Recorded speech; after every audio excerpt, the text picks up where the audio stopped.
itu meninggal 979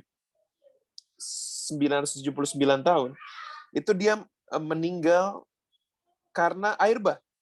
Jadi waktu air bah terjadi di zaman Nuh, Metusala meninggal. Nah, Henokh diberikan kesempatan oleh Tuhan untuk hidup 365 lalu diangkat supaya Henokh tidak mengalami air bah. Sehingga dia tidak ada lagi, dia diangkat oleh Tuhan. Luar biasa, Saudara. Dia dilewatkan dari bahaya. Suatu revelation, kepewahyuan buat kita bahwa kalau kita berjalan bersama dengan Tuhan, ada bahaya sekalipun, it's okay. Karena ada Tuhan bersama dengan kita. It's very important.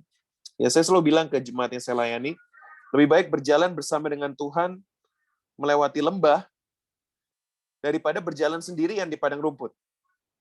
Ya, berjalan sendirian di padang rumput bisa nyasar, bisa masuk jurang. Tapi berjalan bersama dengan Tuhan di lembah sekalipun, kita akan naik dari lembah. Haleluya. Ya, kita akan naik dari lembah. Kita nggak akan berada di lembah selamanya. Saya mau encourage saudara semua bahwa kata asli di Mazmur 23, berjalan sekalipun aku berjalan dalam lembah kekelaman, sebetulnya kata aslinya bukan dalam, saudara. Semoga saudara hafal ya definisi ini. Kata aslinya sebetulnya sekalipun aku berjalan melewati lembah kekelaman. Karena Tuhan tidak memanggil kita untuk tinggal di dalam lembah kekelaman. Tuhan memanggil kita untuk melewati lembah kekelaman. Yang percaya katakan amin. Ya. Jadi lembah kelam itu hanya untuk dilewati, bukan untuk didiami. Semua katakan amin. Ya. Melewati bukan mendiami. Haleluya. So, I believe that. Nah, ini ada satu gambar. Waktu saya SMP, saya suka ikut pramuka. Di pramuka ada namanya jurit malam. Tapi karena sekolahnya Kristen, jurit malamnya nggak lewatin kuburan, saudara. Jurit malamnya cuma muter-muter keliling kompleks saja di Jemur Andayani. Lalu mata kami ditutup semua. Dan kami harus saling, bukan bergandengan nih.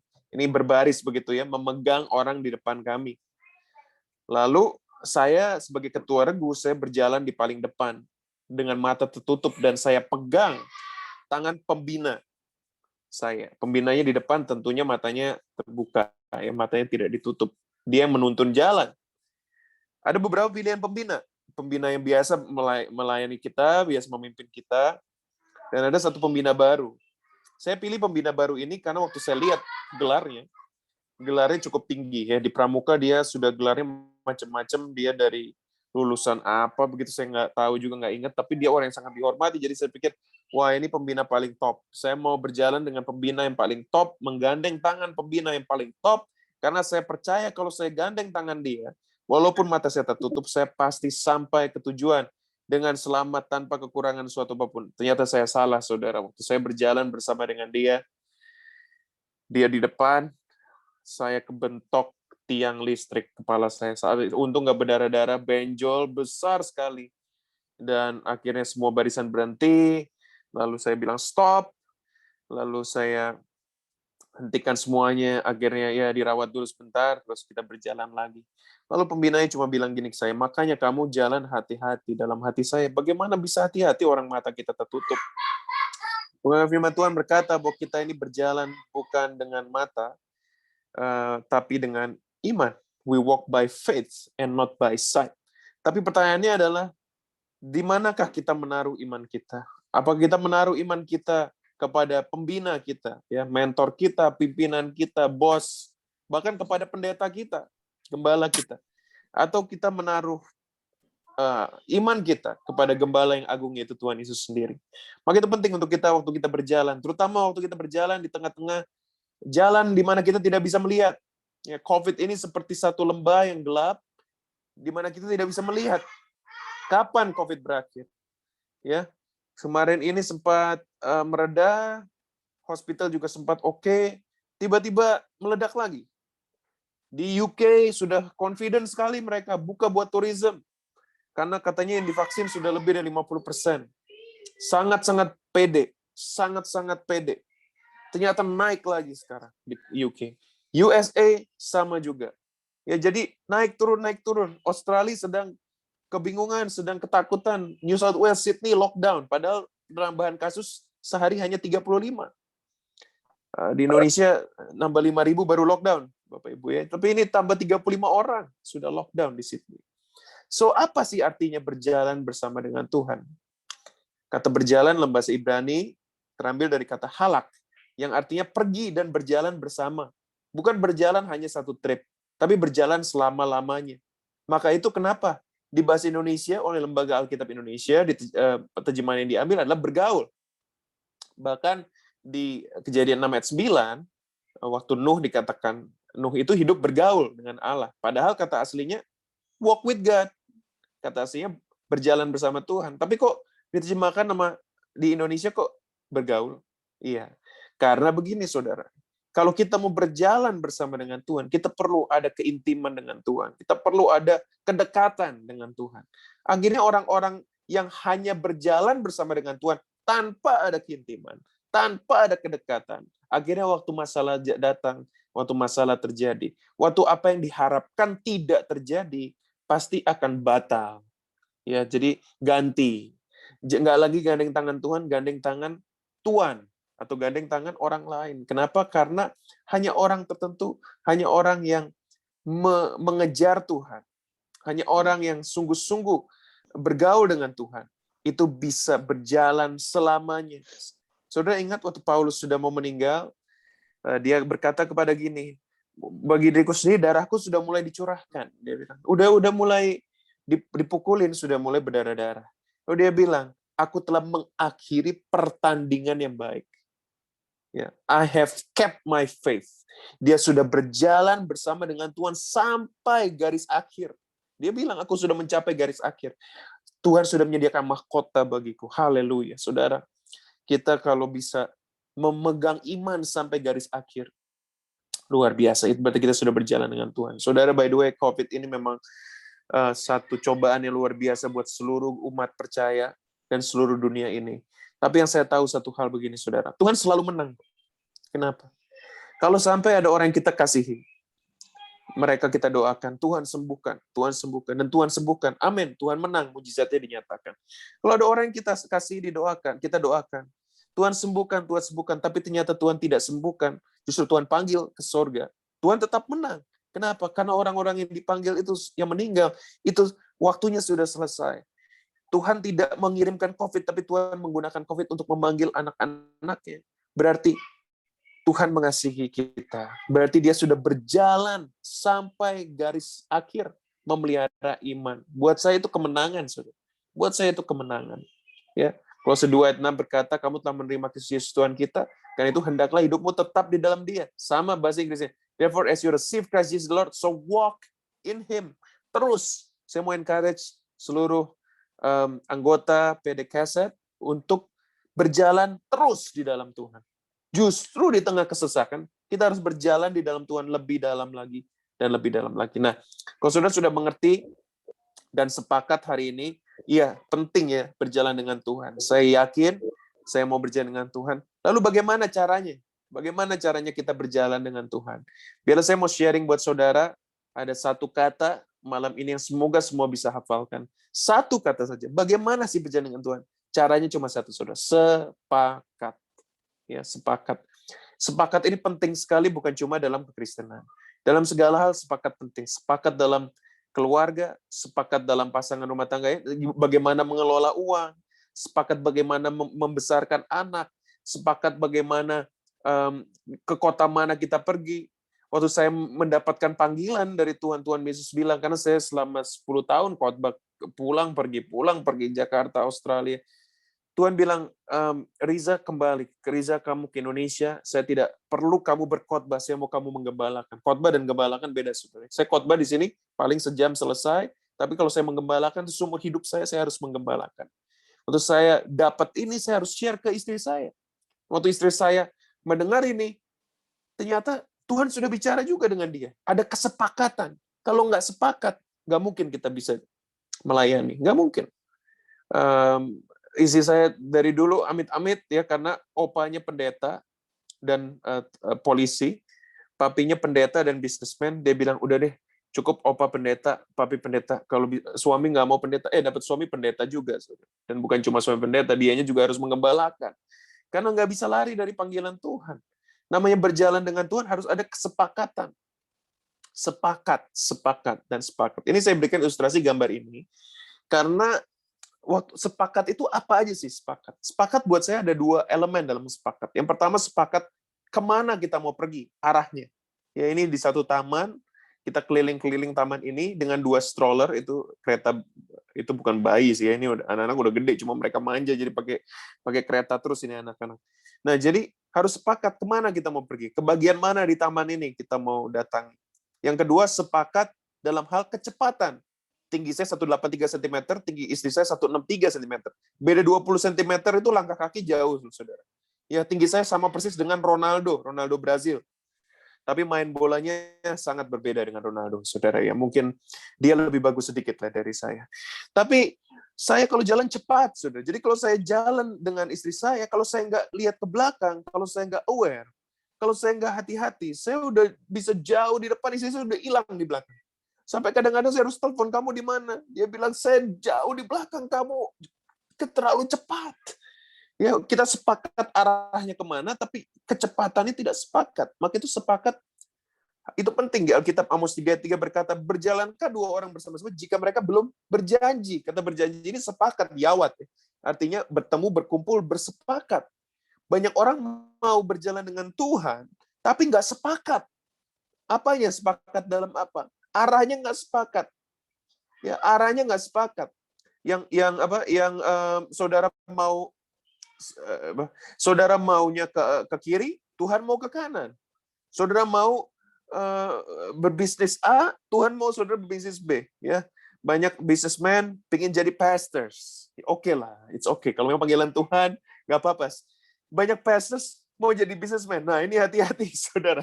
Ya, jadi kalau bukan panggilan Tuhan, bukan arah dari Tuhan, itu nggak bisa dipaksakan. Nggak bisa dipaksakan. Nggak bisa, saudara. Nggak bisa. Yang luar biasa itu, aduh benar-benar, mengikuti arah Tuhan itu nikmatnya luar biasa. Benar-benar nikmat luar biasa, saudara. Saya sangat suka tinggal di Melbourne, tinggal di Sydney. Kita sempat di Amerika tinggal 1,5 tahun untuk research project. Tapi saya mau bilang begini, dan ini nggak bohong, saudara. Ini dari lubuk hati saya paling dalam, saya mau bilang begini. Saya paling suka tinggal di Banten. Bukan Boston, Banten, saudara. Bukan Chicago River, tapi Cihuni River, saudara. Kenapa? Karena Tuhan panggil saya mengembalakan gereja di Banten. Di situ ada kenikmatan berjalan bersama dengan Tuhan, begitu arahnya itu sama. Itu nikmatnya luar biasa, saudara. Ada kenikmatan yang luar biasa. Mau capek sehari khotbah 3 kali. Kalau di Melbourne saya khotbah cuma sekali. Gerejanya kecil, jemaat gampang diurus. Di Christ Cathedral jemaatnya ribuan, saudara, 6.000, 7.000 orang, khotbah 3 kali. Sampai keringet, sampai bahasa saya selalu bawa 3 baju ganti. Every single time I preach. Tapi saya menikmati karena mengikuti arah Tuhan. Kalau arah kita sepakat, maka hidup kita sangat nikmat, saudara. Ya, Yesaya 30 ayat 1, dan telingamu akan mendengar perkataan ini dari belakangmu. Inilah jalan, berjalan mengikutinya. Saudara, kalau Tuhan bilang apa, arah, ikutin aja. Saya percaya Tuhan akan memberikan kemampuan buat saudara untuk mengikuti arah di mana dia mau saudara pergi. Ya, jadi kalau saya ketemu anak muda sudah bilang, Pastor, saya pengen beasiswa di Amerika, di Belanda, di mana, banyak anak muda banyak maunya. Saya bilang, doa aja dan usahakan sekeras mungkin. Kalau Tuhan yang memberikan arah, dia akan buka semua jalan. Tapi kalau bukan Tuhan yang memberikan arah, sia-sia usaha kita. Ya, firman Tuhan berkata, jikalau bukan Tuhan yang menjaga kota, sia-sialah usaha orang menjaganya. Jikalau bukan Tuhan membangun rumah, sia-sialah orang membangunnya. Percuma. Babel dibangun pun diruntuhkan kembali oleh Tuhan. Tidak bisa, saudara. Jadi, saudara, arah kita harus sesama dengan Tuhan. Ya, yang setuju katakan amin. Jadi arah kita harus sama dengan arah Tuhan. Kemana kita mau pergi? Dan yang kedua adalah kecepatan. Nah, ini penting sekali. Kecepatannya harus sama, mengikuti kecepatan Tuhan. Di Perjanjian Lama di Bilangan 9 ayat 17, itu Tuhan Bapa memimpin bangsa Israel lewat tiang awan dan tiang api. Baca ini baik-baik ya di screen, saudara. Setiap kali awan itu naik dari atas kemah, maka orang Israel pun berangkatlah. Dan di tempat awan itu diam, di sanalah orang Israel berkemah. Berapa lama pun juga awan itu diam di atas kemah, mau 2 hari, sebulan, atau lebih lama, maka orang Israel, apa saudara, tetap berkemah dan tidak berangkat. Tetapi apabila awan itu naik, barulah mereka berangkat. Ini bicara berjalan dengan Tuhan secara militan, saudara. Ya, kalau Tuhan nggak gerak, saya nggak gerak. Kalau Tuhan gerak, saya gerak.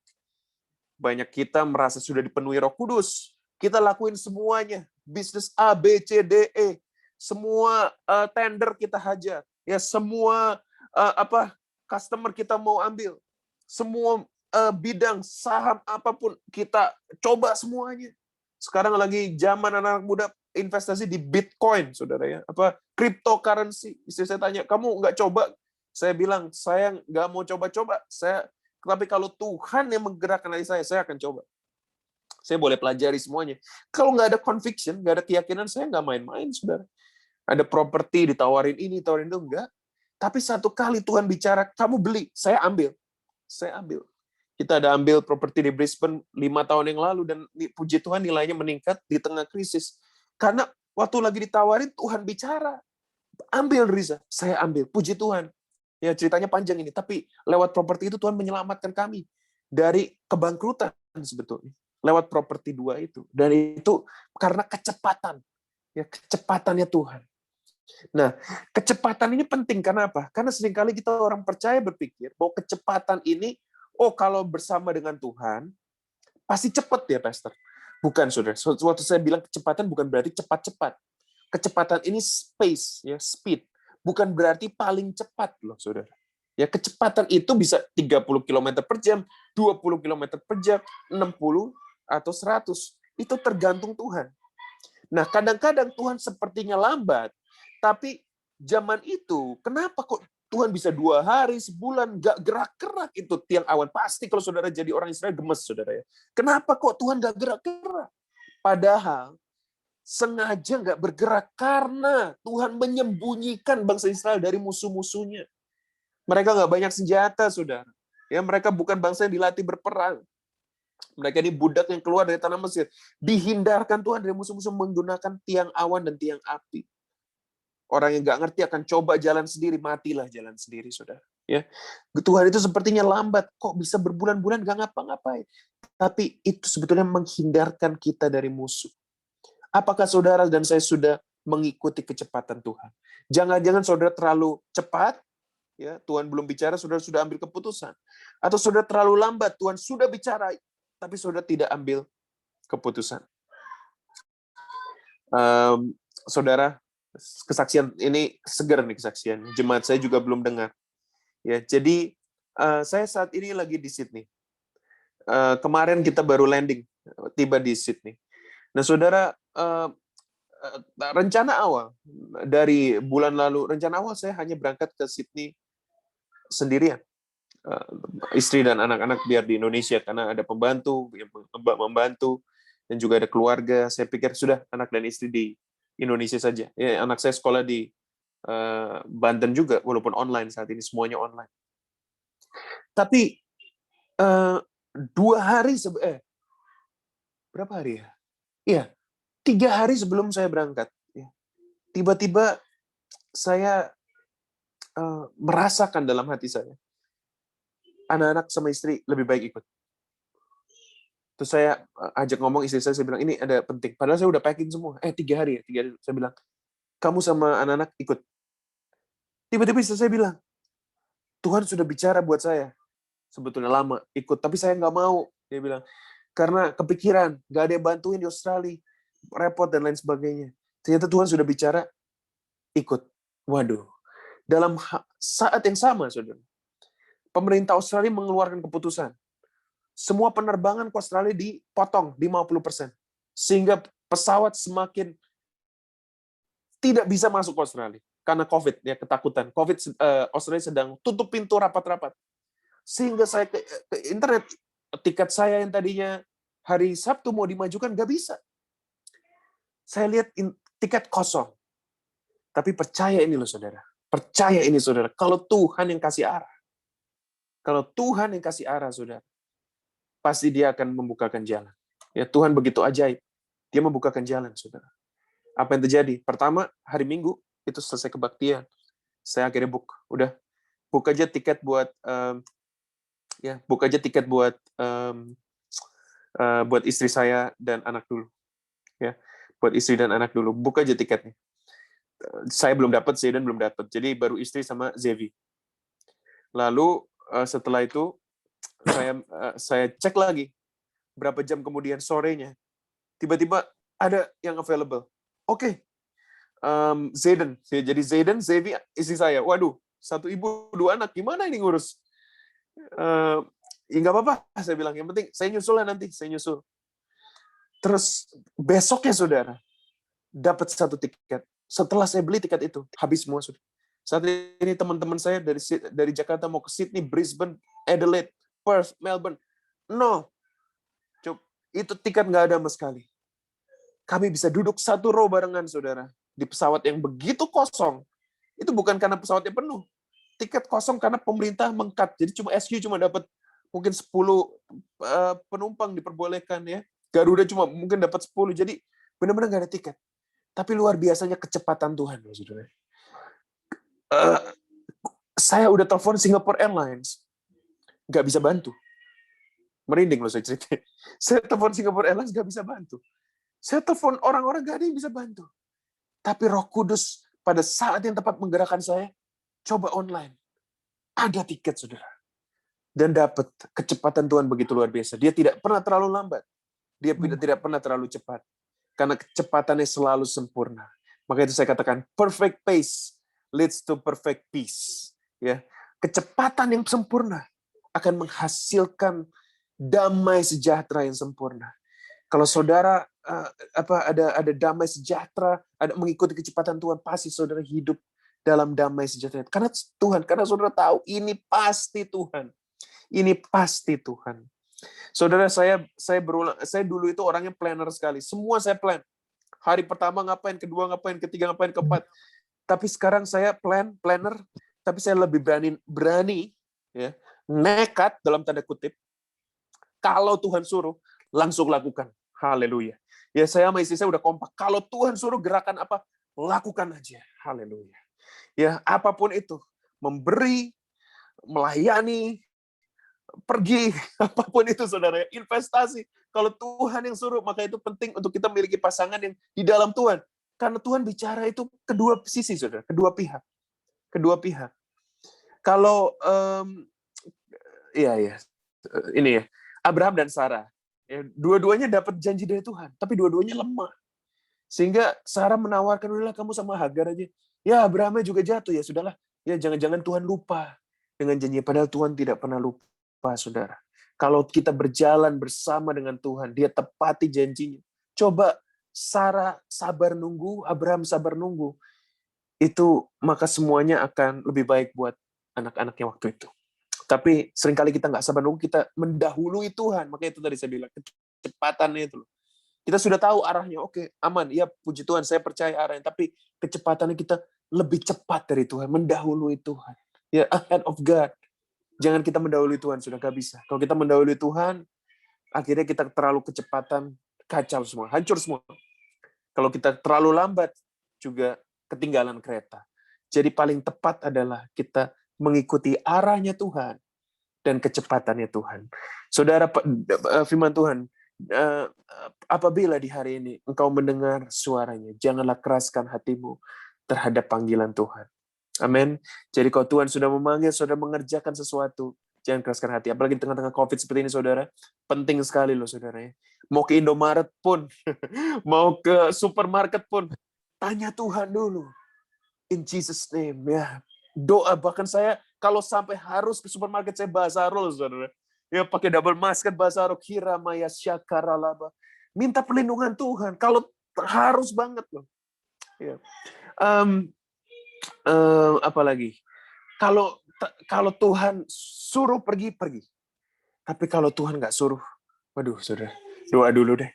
Ya, keluar rumah itu doa dulu. Sekarang semua kritis. Jangan sampai kita keluar ke pasar, makan, segala macam, ambil take away, terus kita kena COVID, kita salahkan Tuhan. Padahal Tuhan nggak suruh kita pergi. Nah, ini penting sekali. Apalagi dalam keputusan besar yang sudah ambil. Beli rumah, pindah rumah, investasi, dan lain sebagainya. Ya, banyak kenekatan yang saya kerjakan, saudara. Kalau Tuhan suruh, saya kerjakan. Ya, saya pernah membeli satu properti, Saya cuma tanya gini ke istri saya, kita memasuki properti itu, kita cuma gandeng tangan, kita lihat-lihat video foto, terus kita, karena kita mau mencoba ini ya, kita tahu Roh Kudus ini mau yang mana nih. Kita coba lihat yang lain, jadi kita jajalin yang lain, sekitar 3-5 rumah. Pas pulang kita cuma gini, ayo Tepi, Roh Kudus bilang yang mana? Tepi bilang yang A, saya bilang saya juga yang A. Yakin? Yakin. Amin, amin. Beneran, beneran. Udah taruh DP. Udah. Sejak saya mengikuti Tuhan seperti itu, wah hidup saya berkemenangan, saudara. Dulu saya sempat banyak salah, Tuhan nggak suruh, saya main A, main B, ya bisnis ini, bisnis itu, banyak yang gagal. Kacau, saudara. Ya bahkan hampir bangkrut. Hampir bangkrut. Lain kali nanti kalau saya khotbah next time, ada kesempatan saya akan sharing lagi mengenai selamat dari api. Itu topik khotbah, selamat dari api. Nah, itu Tuhan selamatkan saya. Tapi kesalahan saya bergerak tanpa perintah Tuhan. Dan saudara, kiranya ini memberkati saudara, 60 orang di tempat ini, ketika saudara memutuskan sesuatu, berjalan bersama dengan Tuhan. Berjalan artinya bergaul, karib dengan Tuhan, dan setuju, sepakat ke arah mana saudara mau berjalan, dan kecepatan yang mengikuti Tuhan.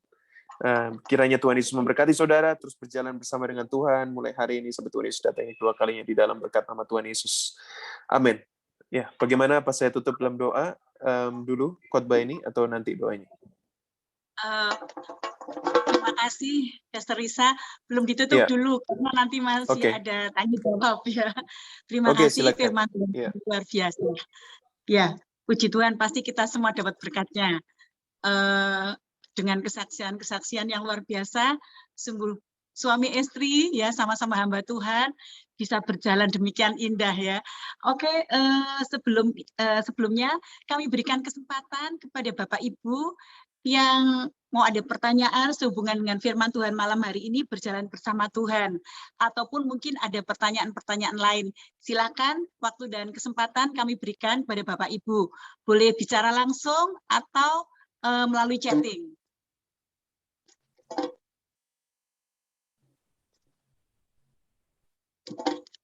Sambil menunggu ya, kalau boleh saya dulu yang tanya ya. Bukan tanya sih, tapi mohon resepnya, Pastor Risa. Kalau saya lihat suami istri sungguh-sungguh dalam Tuhan. Nah, seringkali kami juga mendengarkan Tuhan berbicara.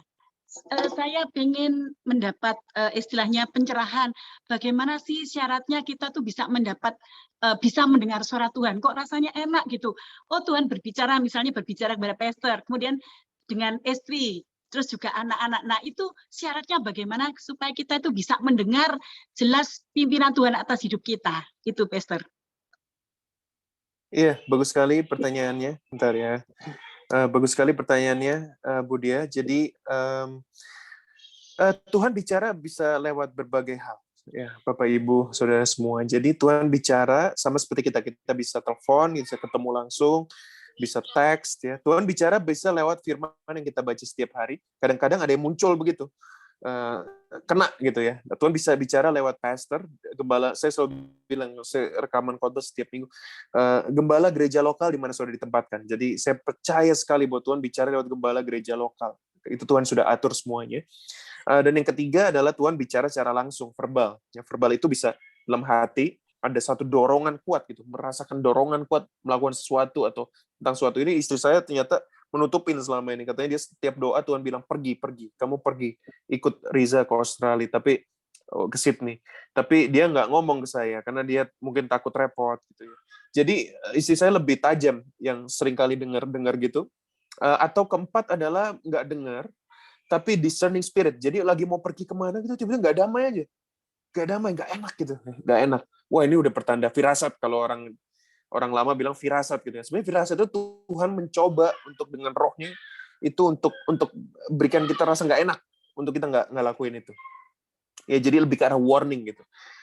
Kalau buat saya sendiri, anehnya di saat teduh Tuhan bicara, ya kadang-kadang Tuhan bicara, tapi anehnya Tuhan sering bicara waktu saya lagi jalan kaki atau lagi lari gitu, lagi merenung. Itu Tuhan bicara. Nah, kalau Tuhan bicara, saya punya advice atau ada satu dorongan di hati, itu saudara bisa catat gitu. Catat. Nah, terus untuk mengkonfirmasi, saudara perlu konfirmasi kepada either pastor saudara atau ada orang di sekitar saudara ini di PDKS juga saya yakin ada orang-orang yang punya satu ketajaman ya, spiritual ketajaman yang tinggi, bisa sharing, saya dengar dari Tuhan begini, menurut Anda bagaimana gitu ya. Saya dengar dari Tuhan begini, menurut Anda bagaimana. Kalau pasangan saudara juga sudah dalam Tuhan dan punya kepekaan yang lumayan, bisa sharing juga gitu ya, bisa terbuka. Ya menurut saya begitu, Bu Dia. Jadi tidak ada formula yang tepat sekali, tapi buat saya macam-macam. Jadi kita buka channel sebanyak mungkin. Baca firman Tuhan, dengar khotbah gereja di gereja lokal, merenung begitu ya. Terus waktu saat teduh mungkin ada saat teduh benar-benar 5 menit kita nggak doa, nggak baca firman, cuma diem aja, minta dia bicara. Gitu. Kadang-kadang 5-10 menit itu bisa dapat sesuatu. Saya kalau lagi khotbah kadang-kadang 3 menit terakhir saya minta keyboard mainkan, lalu diem aja saya, tanya Tuhan, lagi mau ngomong apa nih buat jemaat. Dan kadang-kadang Tuhan bilang spesifik sekali. Ada yang lambungnya sedang sakit, ada yang telinga kirinya gitu, aneh-aneh lah. Dan kemarin lagi mau siapin perjamuan, tiba-tiba Tuhan bilang, kamu ini healing prayers. Saya bilang, wah saya karunia healing saya tidak terlalu tidak dominan, tapi saya lakuin aja. Ternyata selesai Holy Communion minggu kemarin di Christ Cathedral di online service, lumayan banyak kesaksian, message ke gereja bahwa ada yang sembuh, ada yang demamnya sembuh, ada yang COVID gejalanya langsung turun, ada yang sakit lambung, macam-macam saudara. Jadi bukalah channel sebanyak mungkin supaya Tuhan bisa bicara lewat apapun itu. Ya, semoga membantu Ibu Dia. Baik, terima kasih sekali. Itu yang boleh menguatkan pada kita, memang kita harus lekat ya, supaya kita bisa istilahnya berkomunikasi intim dengan Tuhan, sehingga kita bisa peka seperti itu ya, Pastor. Terima kasih. Ini kelihatannya ada pertanyaan ya, sebentar saya. Bu Dia, saya ada pertanyaan Bu Dia. Oh, baik Pak. Ini baik, mungkin Bapak dulu, silakan. Silakan Pak. Selamat malam, Pastor Risa. Shalom. Malam Pak. Nama saya Sofyan. Saya tadi begitu terkesima dengan khotbah dari Pastor. Saya mengamati ada satu topiknya mengenai lembah kekelaman. Tadi kan dijelaskan oleh Pastor itu, jadi itu sebetulnya kata-kata yang benar kan bukan berjalan dalam lembah kekelaman, tapi berjalan melewati lembah kekelaman. Nah, saya ini ada sedikit pertanyaan, Pastor. Kalau kita berbicara mengenai lembah kekelaman, kalau untuk sesuatu yang terjadi yang tidak menyenangkan ya, tapi itu karena ulah kita sendiri, Pastor. Misalkan kita dalam berbisnis kita tuh terlalu ambisi, atau mungkin kita serakah, maksudnya semua mau kita jalani, semua mau kita ambil, pokoknya kita mengandalkan kota sendiri. Apakah kondisi seperti itu tuh bisa dianggap sebagai suatu lembah kekelaman, Pastor? Maksudnya itu sesuatu yang terjadi karena ulah kita sendiri gitu. Nah, kemudian bagaimana cara kita mensiasatinya, Pastor, agar kiranya kita ini di dalam melewatin lembah kekelaman tuh kita tetap kuat gitu, kita nggak goyang gitu, Pastor. Mungkin pertanyaan dari saya seperti itu, Pastor. Terima kasih. Iya, bagus sekali pertanyaannya. Jadi langsung saya jawab aja sesuai dengan Alkitab, Pak Sofyan. Waktu Daud menulis Mazmur 23, ini juga seringkali dia kesalahan dia sendiri. Jadi waktu dia menghamili Batsheba, itu kan istri orang sebetulnya. Dan itu salah, itu dosa dia. Dia berdosa, bahkan dia bunuh Uria. Lalu hamil, anaknya meninggal. Gitu. Anaknya itu lembah kekelaman, kesedihan, satu perkara memalukan, yang ulah dia sendiri. Tapi luar biasanya, tetap Tuhan bela dia loh. Ya Tuhan ganjar dia sebagai anaknya, dalam arti ada ganjaran ya, anaknya meninggal kan. Anak yang dihamil Batsheba itu meninggal yang pertama, lalu lahir Salomo kan setelah itu. Nah jadi tetap pada akhirnya dia keluar dari lembah itu, dan pada akhirnya Mazmur 23 berakhir dengan engkau menyediakan hidangan bagiku di hadapan musuhku. Ya jadi untuk menjawab pertanyaannya secara simpel, iya Pak Sofyan, kalau walaupun lembah itu kita yang buat sendiri, kita ulah kita sendiri, tetap Tuhan akan mengeluarkan kita dari lembah itu. Walaupun kita akan mengalami ganjaran ya begitu ya. Jadi adalah kesalahan pasti ada buahnya. Tapi Tuhan akan membawa kita melewati itu. Nah, bagaimana kita bisa survive? Menurut saya kita perlu ada keyakinan.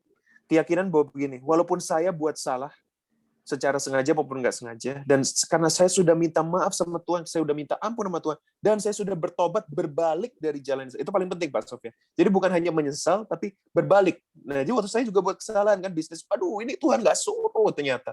Saya berbalik, saya bilang, Tuhan, mulai sekarang saya janji sama Tuhan, kalau Tuhan tidak suruh, saya tidak akan jalan. Tapi Tuhan, kesalahan ini, mohon pimpinan Tuhan, saya nggak mau bangkrut Tuhan. Dalam nama Yesus, terjual akhirnya bisnis saya. Tuhan selamatkan saya dari kebangkrutan. Tapi seperti di Alkitab, mereka selamat, tapi seperti dari api. Gitu ya. Jadi tetap ada sakit lah. Gitu ya. Tetap ada kesakitannya itu ada, kerugiannya itu ada.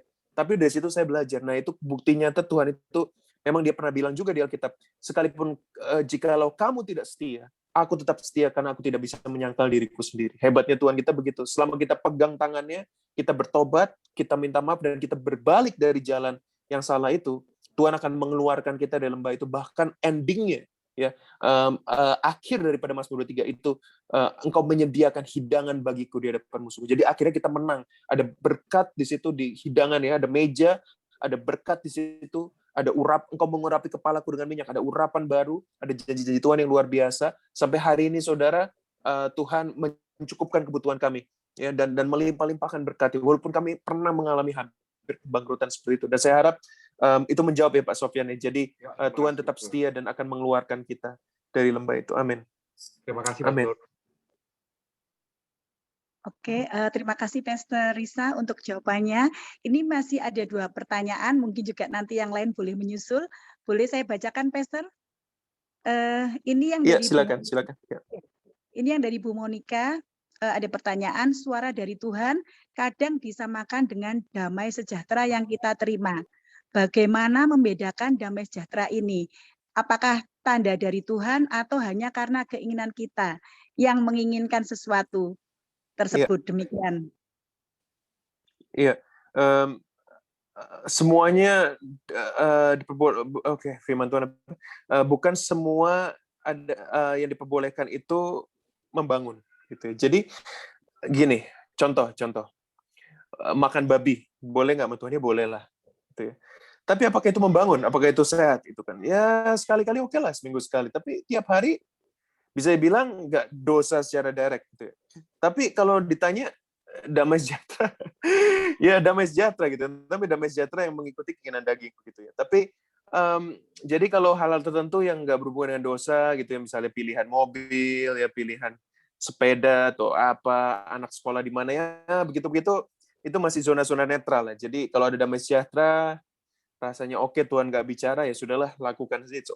Tapi ada beberapa keputusan tertentu, terutama kayak pindah rumah, ya beli properti yang mahal-mahal, dan pindah kota yang seperti itu. Nah, itu kan keputusan yang memutuskan benar-benar perlu. Nah, itu tadi Ibu bilang damai sejahtera, itu jangan, kita perlu membedakan antara damai sejahtera ya dan keinginan pribadi atau keinginan daging. Ya, jadi kalau mungkin tadi Pak Sofyan ya, mungkin Pak Sofyan ada mungkin tadi Bu Dia ya, kalau sekarang ditanya, Bu, Pak, mau Mercedes-Benz nggak? Atau mau BMW? Pasti kita damai sejahtera semua ya. Mau lah, namanya ditawarin ya kita mau gitu ya. Mau mobil baru pasti damai sejahtera semua. Tapi apakah kita menggunakan tabungan kita untuk beli? Wah, baru mikir kita. Waduh, gimana ya? Mungkin nggak juga gitu. Jadi harus bedakan antara damai sejahtera dan perintah Tuhan. Itu penting. Tentunya Tuhan memberikan fleksibilitas lah dalam banyak hal, memberikan fleksibilitas. Ya, tapi ada tertentu yang Tuhan benar-benar strict sekali. Ya, contohnya pasangan hidup itu strict sekali. Kemana kita pergi, di mana kita berada, maksudnya pilihan pekerjaan, lalu apa lagi ya? Ya investasi, pokoknya berhubungan dengan itu ya, kebutuhan hidup itu penting sekali. Dan kita harus jeli membedakan antara mana ini kehendak pribadi, saya damai, tapi kehendak pribadi, dan suruhan Tuhan atau approval dari Tuhan. Kadang-kadang Tuhan bilang ya, tapi ya-nya itu berat sudah. Jadi kayak bangsa Israel minta raja. Tuhan tuh berat sebetulnya ngasih raja buat bangsa Israel. Tapi karena bangsanya terlalu keras kepala, akhirnya udahlah dikasih Saul, ya kan? Dikasih Saul, terus akhirnya kerajaan mereka menderita juga. Jadi jangan sampai Tuhan bilang iya ke kita, tapi iya-nya itu berat. Iya-nya itu bukan kehendak Tuhan yang sempurna. Kita selalu doa, Tuhan, saya minta kehendak Tuhan yang jadi yang sempurna. Nah, paling gampang sebetulnya buat saya adalah gini, kalau saya mau kerjakan sesuatu dan tidak ada rasa tidak damai, saya kerjakan aja. Tapi saya selalu doa bilang, Tuhan, kalau ini bukan kehendak Tuhan, tolong tutup semua jalan. Itu udah aman buat saya. Ya contohnya kita mau beli properti, Tuhan belum bicara apa-apa, kita minta kredit dari bank. Kita doa, Tuhan, please Tuhan, kalau bukan kehendak Tuhan, tutup semua jalan. Ditolak aja. Gitu. Jadi kalau memang bukan dari Tuhan, ditolak aja. Nah, kalau udah diterima kredit dari bank, baru kita doa lagi, Tuhan, benar nggak nih? Sebelum tanda tangan apapun, saudara, tanya Tuhan ratusan kali deh, puluhan kali, sampai ada jawaban ya. Dan puji Tuhan, kalau saudara ada gembala jemaat lokal atau pemimpin rohani, bisa konseling juga, sharing juga, sehingga dapat konfirmasi. Gitu ya. Kalau saya sebelum mengambil keputusan yang berat, yang besar, saya harus konfirmasi dari beberapa orang. Saya nggak akan ngambil keputusan sendiri. Semoga menjawab ya, itu hanya guideline saja, Bu. Semoga bisa membantu Bu Monica. Ya, saya host, silakan. Baik, terima kasih, Pastor. Bagaimana Bu Monica? Sudah jelas ya. Terima kasih buat penjelasan dari Pastor Risa. Sekarang ada pertanyaan lagi, Pastor, dari seorang Bapak. Tanya, bagaimana tahu bahwa tindakan yang kita dilakukan ini sudah sesuai dengan rencana Tuhan? Apa yang menjadi parameternya? Mohon sharingnya. Terima kasih. Iya, dari buahnya lah kamu akan mengenal mereka, begitu ya. Jadi buah itu kelihatan loh. Kalau kita bergerak sesuai dengan berjalan sesuai dengan, itu buahnya kelihatan sekali. Coba ya, ada Ismail, ada Ishak, kelihatan ya. Yang dari Ishak, Yakub, Yusuf itu loh generasi, kelihatan banget ya. Tapi yang dari Ismail juga diberkati sih, menjadi bangsa yang besar. Tapi beda sama dari Ishak ya, because berjalan sama Tuhan itu buahnya beda. Mungkin contoh pribadi.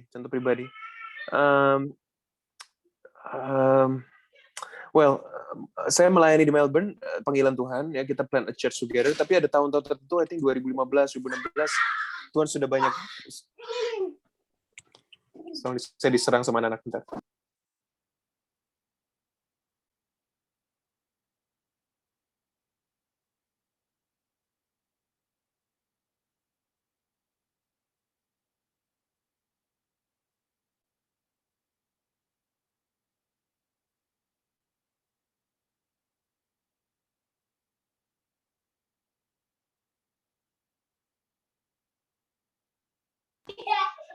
Ya, sorry, selagi diserang sama anak-anak.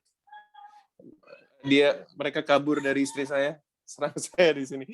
Oke, so tadi jadi dari buahnya, kalau kita berjalan sama Tuhan, pasti buahnya itu mantap, pasti buah itu bicara berkat ya. Jadi berkatnya mantap, Pak, Bu. Jadi luar biasa deh kalau berjalan bersama Tuhan. Tapi kalau kita sendiri, oke lah gitu ya. Jadi saya tinggal di Melbourne, pelayanan. Ya, ada anak-anak oke, jadi menangkan jiwa ya oke, 2-3 orang gitu kan, setahun bawa 5 orang dibaptis sudah bagus lah, namanya Melbourne ya, maksudnya jangka orang Indo di Melbourne nggak terlalu inilah. Tapi begitu kita pindah ke Indonesia, puji nama Tuhan itu, every month, hampir tiap bulan kita baptis 30 orang, 40 orang, lalu financially secara ekonomi juga somehow Tuhan berkati kita berlimpah dari berbagai sumber. It's amazing. So saya rasakan bahwa kalau berjalan bersama Tuhan itu buahnya mantap, Pak. Buahnya matang, manis, dahsyat, itu keren sekali. Jadi kalau buahnya masih belum ke tingkat kematangan yang apa ya, yang seperti itu, kita harus evaluasi lagi. Ini saya sudah sesuai dengan kehendak Tuhan belum ya, gitu loh. Ini saya sudah 100% belum. Jadi kan kehendak Tuhan itu ada 3 level sebenarnya. Yang baik, berkenan, dan yang sempurna. Yang Roma 12 ayat 2, supaya kamu dapat 1-2. Janganlah kamu menjadi serupa dengan dunia ini, tapi berubahlah oleh pembaharuan akal budimu. Itu metamorfo. Itu sebenarnya proses. Kita nggak berubah sehari. Nggak bisa sehari tiba-tiba langsung dengar suara Tuhan, langsung bertumbuh sempurna. Supaya kamu bisa membedakan manakah kehendak Allah, titik koma, yang baik, yang berkenan, dan yang sempurna. Saya mau yang sempurna. Kalau yang baik aja udah oke. Yang penting jangan sampai berjalan di yang bukan kehendak Tuhan. Waduh, itu parah sekali. Itu parah sekali. Ya, jadi kalau baik udah mantap lah. Berkenan puji Tuhan. Tapi kalau bisa yang sempurna, Bapak Ibu, sedoa saya lah malam ini, Bapak Ibu semua, ya, kita berjalan di kehendak Tuhan yang sempurna. Wah, mantap sekali, itu dahsyat, luar biasa loh. Benar-benar amazing. Ya, semoga itu terjadi buat hidup kita semua. Amin. Amin, luar biasa ya. Senang kalau berjalan bersama Tuhan tuh, ya walaupun dalam lembah kekelaman sekalipun, Tuhan pasti menolong kita ya. Puji Tuhan, Pastor, terima kasih. Masih ada lagi? Atau saya serahkan pada Pak Adi. Mungkin Pak Adi ada tambahan, silakan Pak Adi. Ya, terima kasih. Selamat malam, Pastor. Luar biasa kita malam hari ini. Malam, Pak Adi. Thank you. Ya, saya juga terima kasih dengan kesaksian Pak Hamdani yang membangun kita. Nanti kita mau berdoa khusus untuk Pak Hamdani. Mungkin Pastor bisa bantu doa. Ini masih ada beberapa sih mau bertanya. Cuman ini apakah memungkinkan ya kalau kita tambah 5 menit, 10 menit untuk pertanyaan, rasanya masih bisa ya. Mungkin Pak Rudi ini mungkin mau nambah satu pertanyaan ini. Jadi mudah-mudahan waktunya keburu ya. Mari silakan. Atau Pak Hamdani mungkin bisa menambahkan satu pertanyaan supaya kita semua juga diberkati malam hari ini melalui pertanyaan yang mana ada jawaban-jawaban yang kadang-kadang tidak kita pikirkan ya. Tapi kalau jawaban itu sesuai dengan apa yang Tuhan mau, pasti ada sesuatu yang terjadi, terobosan baru ya. Mari silakan. Terima kasih, Tuhan memberkati. Ya, terima kasih Pak Adi. Saya diberi kesempatan untuk bertanya kepada Pastor Risa. Shalom, Pastor Risa. Iya, shalom Pak. Shalom. Iya, shalom. Satu pertanyaan aja sih Pak. Kita di umat Kristen ini kan selalu bilang kalau berkat dari Tuhan, berkat dari Tuhan, begitu ya. Tetapi kan umumnya sifat manusia itu berkat itu identik dengan materi. Umumnya yang kita alami sehari-hari di dunia ini kan, berkat dari Tuhan, aku dapat berkat dari Tuhan, masalah bisnis, masalah dapat income yang bagus dan sebagainya. Itu umumnya ya. Jadi itu adalah materi. Nah, pertanyaan dari saya, Pak, kita ini kan di dunia ini kan tidak hanya umat Kristen. Di luar sana kan banyak, di luar daripada forum ini kan banyak sekali orang-orang yang tidak percaya Yesus, tidak percaya dengan iman Kristiani, tapi mereka itu kan mendapatkan berkat ya, dalam tanda kutip kekayaan luar biasa. Sampai orang bisa punya 500 perusahaan, sampai punya 400 perusahaan, ratusan perusahaan seperti konglomerasi. Nah, itu pertanyaan dari saya itu mungkin untuk bisa pencerahan untuk saya. Itu mereka tidak punya iman Kristus. Mereka juga tidak pernah tanya kepada Tuhan. Tetapi mereka menjalani aja, bisnisnya bisa luar biasa begitu. Kita sebagai orang Kristen, tanya Tuhan pun tidak bisa sebesar mereka. Istilahnya sampai konglomerasi. Orang Kristen punya 1-2 perusahaan, sudah oke, sudah bagus, sudah kaya. Tetapi mereka itu tidak percaya Tuhan Yesus, imannya juga tidak ke Yesus, tidak pernah bertanya kepada Tuhan Yesus. Tapi mereka bisa mendirikan suatu perusahaan yang luar biasa besarnya. Itu menjadi pertanyaan bagi saya dan mohon pencerahannya. Terima kasih, Pastor. Tuhan berkati. Thank you, Pak Rudi. Pertanyaannya sangat-sangat relevan. So, saya langsung jawab dengan firman Tuhan. Matius 5 ayat 45 berkata, "Karena dengan demikianlah kamu menjadi anak-anak Bapamu yang di surga, yang menerbitkan matahari bagi orang yang jahat dan orang yang baik, dan menurunkan hujan bagi orang-orang yang benar dan orang-orang yang tidak benar." Jadi, hujan dan matahari bekerja sama.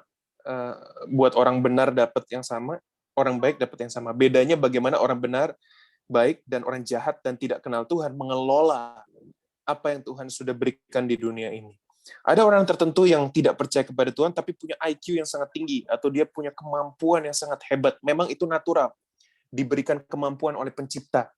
Ya, dan kalaupun dia belum mengenal Tuhan, mungkin pada akhir hidupnya dia akan mengenal Tuhan. Karena saya percaya bahwa semua manusia itu sebetulnya kan anak Tuhan. Tapi kan yang mana yang sudah kembali kepada Tuhan, dan yang mana yang belum kembali pada Tuhan. Makanya di Yohanes 10 bilang, "Padaku ada juga domba-domba yang tidak ada di kawanan ini. Aku harus pergi mendapatkan mereka, supaya mereka bergabung dalam kawanan ini. Jadi Tuhan juga mengasihi orang-orang yang belum percaya kepada Tuhan, bahkan orang jahat sekalipun, bahkan orang-orang yang pelit sekalipun, Tuhan mengasihi mereka. Itu dalam kurun waktu ini, dalam kurun grace. Jadi gini, kasih karunia Tuhan itu bekerja buat seluruh dunia ini. Kasih karunia Tuhan, dia mengasihi dunia ini. Karena begitu besar kasih Allah akan dunia ini, sehingga ia mengaruniakan anak yang tunggal, supaya barang siapa, lalu supaya barang siapa percaya kepadanya, tidak binasa melainkan beroleh hidup yang kekal. Tapi buat orang percaya ada special grace namanya. Karunia spesial. Dan tidak selalu materi, Pak.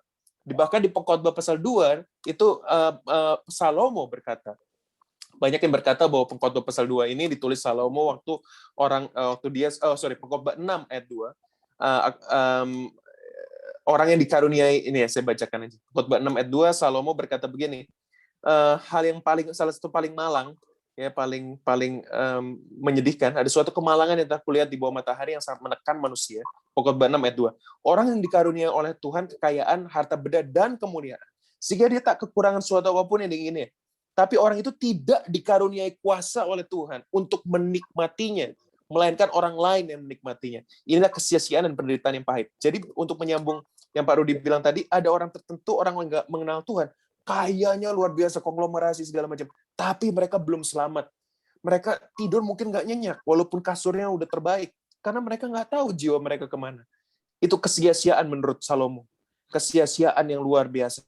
Dan banyak orang bilang ini ditulis Salomo, dia sudah akhir hidupnya, dia kaya, punya banyak istri, banyak gundik, kekerajaan yang kekaya sekali, dan Tuhan melindungi dia tidak diserang oleh musuh di zamannya waktu itu, dilindungi karena janji Tuhan buat Daud, tapi dia merasa semuanya sia-sia. Jangan-jangan dia ngomong ini tentang dirinya sendiri.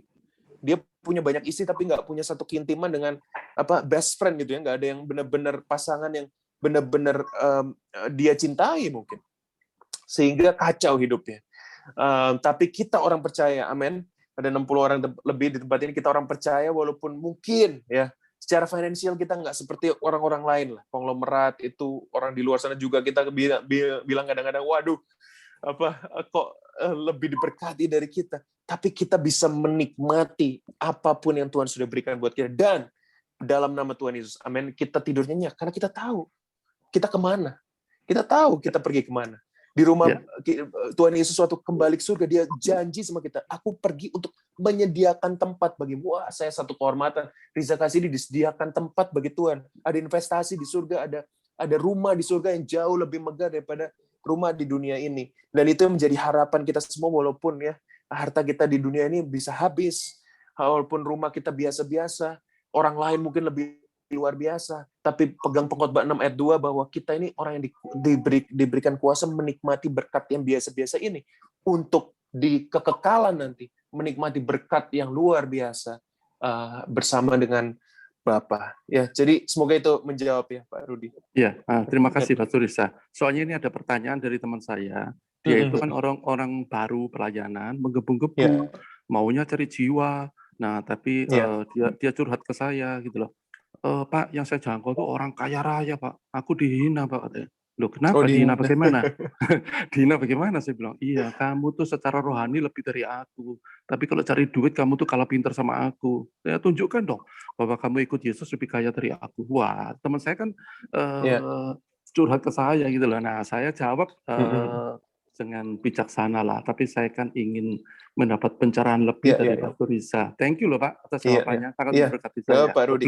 Tapi saya percaya nanti ada kesempatan teman Pak Rudi itu mendoakan ya orang yang dia coba jangkau. Karena kalau udah sakit Pak, udah sakit uang nggak bisa sembuhkan, ya kan? Udah susah tidur, uang nggak bisa bikin tidur. Ya, saya percaya itu. Uang malah bikin nggak bisa tidur kayaknya uang. Tapi Tuhan Yesus akan bisa berikan damai sejahtera. Oke, thank you. God bless you, Pak Surisa. Thank you. Baik, Pak Hamdani tadi sudah siap-siap mau bertanya. Mari Pak, waktunya udah mau habis nih. Mari Pak Hamdani. Oh iya, saya melihat bahwa sekarang ini penjangkauan di Indonesia ada yang lambat. Contohnya lah kalau saya di FGP FFP terakhir kan agak lambat Pak. Dan saya saya melihat bahwa beberapa pemimpin kehidupannya tidak baik lah. Salah satunya adalah mengganggu keluarga saya. Nah, apakah gini, apakah hal-hal sedemikian itu yang mengganggu pelayanan untuk penjangkauan atau membuat satu organisasi pelayanan ataupun gereja itu menjadi terhambat ya Pak? Oke. Bisa juga. Ya, jadi kalau Paulus dia nggak pusing. Kalau Paulus bilang, bentar, ini gimana caranya? Oke, bentar. Jadi kalau Paulus bilang begini, dia kan punya banyak musuh juga, Pak Amdani. Jadi Paulus itu ada yang memfitnah dia, ada yang bilang wah dia nggak bener lah ini Paulus. Jadi Paulus bilang dia nggak pusing lah. Paulus bilang gini lah, yang penting itu orang-orang yang musuh dia, jadi itu memberitakan firman Tuhan. Jadi mau motivasinya salah pun nggak apa-apa, kata Paulus. Yang penting nama Tuhan dimuliakan. Itu Paulus responnya seperti itu. Dan kadang-kadang saya juga senang sih dengan sikap Paulus gitu ya. Kita juga sama Pak Amdani ya, contohnya waktu gereja terbakar tahun lalu gitu kan. Adalah komen-komen di sosial media bilang, wah ini hukuman dari Tuhan, ya kan? Ini makanya gereja besar jangan sombong, macam-macam. Ya, terus saya bilang ke pelayan Tuhan, kan banyak yang ketakutan, ada yang ini kenapa ya kok seperti ini? Saya bilang begini, ada nggak dari antara kita kalau anak kita misalnya buat salah, atau anak kita bandel gitu ya, kita hukumnya dengan kita bakar rumahnya. Nggak ada kayaknya, karena kita mengasihi anak kita. Gitu. Jadi saya bilang ini bukan hukuman, tapi ini adalah satu cobaan yang diizinkan Tuhan. Tapi benar apa yang Pak Amdani bilang. Jadi kelakuan ya seperti ini, kayak celaan-celaan, ya kelakuan hamba Tuhan yang atau organisasi yang agak apa ya tidak sesuai gitu ya dengan nilai-nilai kekristenan ini mengganggu karena orang akan bilang begini, pendeta itu begini gitu ya, hamba Tuhan itu begini. Jadi melihat profil-profil yang salah gitu. Dan kita lihat belakangan di Hillsong juga di Amerika ya ada beberapa pastors juga yang akhirnya jatuh bangun dalam dosa dan juga mengkhianati meninggalkan keluarganya. Itu jadi batu sandungan begitu kan, karena yang follow-nya di Instagram 700.000 orang, 500.000 orang, jadi pikir wah ternyata pastors boleh menyeleweng gitu, padahal bukan itu kan. Sebenarnya firman Tuhan jelas mengatur itu, tapi kan namanya kita manusia kan, kita bisa jatuh dalam dosa. Jadi benar kalau pertanyaannya apakah itu mengganggu, sangat mengganggu. Nah, tapi bagaimana meresponi orang-orang yang berkata-kata seperti itu? Jadi orang gereja itu nggak benar, pastor ini nggak benar, bilang begini, hey lihat Tuhan aja, pandang Tuhan, karena gereja satupun tidak ada yang sempurna. Ya hamba Tuhan tidak ada yang sempurna, tapi pandang Tuhan. Nah, kesalahan banyak orang Kristen adalah mereka mengandalkan gereja, menaruh harapan pada gereja, bukan pada Tuhan. Harusnya tertanam di gereja, tapi menaruh harapan pada Tuhan. Nah itu jauh beda. Kalau kita tertanam di gereja dan menaruh harapan pada Tuhan, ketika gereja mengecewakan kita, ketika hamba Tuhan mengecewakan kita tetap gak kecewa sama Tuhan, karena harapan kita lihatnya Tuhan Yesus. Jadi pembina saya, Pak Amdani, pembina remaja saya yang pertama kali ngajarin saya soal akhir zaman, itu saya ngefan luar biasa sama dia. Saya mengidolakan dia. Gara-gara dia saya masuk sekolah Alkitab. Dia menyeleweng, meninggalkan istrinya, menikah dengan non-Christian, dan sekarang udah nggak Kristen lagi. Kalau saya memandang dia sebagai figur, yes, dan memandang iman saya menaruh harapan pada dia, saya pasti jatuh juga, pasti saya kecewa. Tapi karena saya menaruh harapan pada Tuhan, puji nama Tuhan, walaupun dia berlaku seperti itu, iman saya tetap kuat. Bahkan saya bilang, Tuhan, kalau orang seperti itu bisa jatuh, tolong saya Tuhan, supaya saya tetap kuat di dalam Tuhan.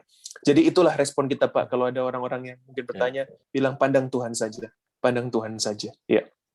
Semoga membantu, Pak Hamdan. God bless you. Terima kasih, Pastor Disa.